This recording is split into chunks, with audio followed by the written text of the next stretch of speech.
மக்களே, இன்னைக்கு நம்ம சேனல்ல ஒரு சுவையான நெம்மீன் குழம்பு எப்படி வைக்கலாம் வாங்க பார்க்கலாம். அதுக்கு ஃபர்ஸ்ட்டில் ஒரு மிக்ஸி ஜார் எடுத்துக்கணும். அது கூட 1 1/2 முடி தேங்காய். தேங்காய் பார்த்தீங்களா? 1 1/2 முடி தேங்காய். இது கூட ஒரு 5 பீஸ் சின்ன வெங்காயம் எடுத்தாச்சா? இது கூட 1 1/2 ஸ்பூன் மிளகுத்தூள், 2 ஸ்பூன் மல்லிப்பொடி இது எடுத்தாச்சா? இது கூடவே ஒரு 10 15 பீஸ் நல்ல மிளகு, கொஞ்சம் ஜீரகம். இதை என்ன செய்யணும்? மிக்ஸியில் நல்லா மை போல் அரைக்கணும். இதெல்லாம் ஒரு பக்கம் இருக்கட்டும். நான் மார்க்கெட்லேருந்து ஒரு ஃப்ரெஷ் நெம்மீன் வாங்கிட்டு வந்திருக்கேன். இந்த நெம்மீனை நல்லா க்ளீன் பண்ணி எடுத்து வச்சுருக்கேன். ஓகேவா? சரிங்களா? நெம்மீனால் நல்லா க்ளீன் பண்ணி ஆயிடுச்சு. இதெல்லாம் ஒரு பக்கம் இருக்கட்டும். வாங்க அடுத்த குழம்பு செய்ய ஆரம்பிக்கலாம். நான் மிக்ஸியில் போட்டு எல்லாம் மை போல் அரைச்சாச்சு. பார்த்தீங்களா? அடுத்து வாங்க குழம்பு ஆரம்பிப்போம். நம்ம வீட்டில் ஒரு சட்டி இருக்குது. அந்த சட்டி எடுத்து அடுப்பில் வச்சாச்சு.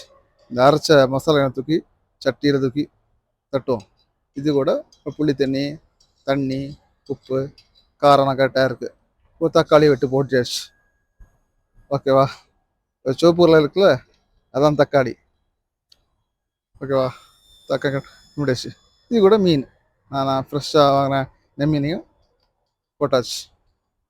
ஓட்டிட்டு நம்ம வீட்டில் ஒரு கரண்டி எடுத்து ஒரு அங்கே ஒரு கிண்டு, இங்கே ஒரு கிண்டு, அதில் கிண்டியாச்சு. ஓகேவா? அவங்களே கிண்ட வர உப்பு காரம்லாம் கரெக்டாக பார்க்கணும். ஓகே, உப்பு கரெக்டாக இருக்குது. ஓகேங்களா?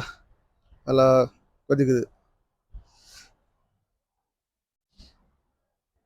இதுதான் மீன் பிக்சரே இருக்குது.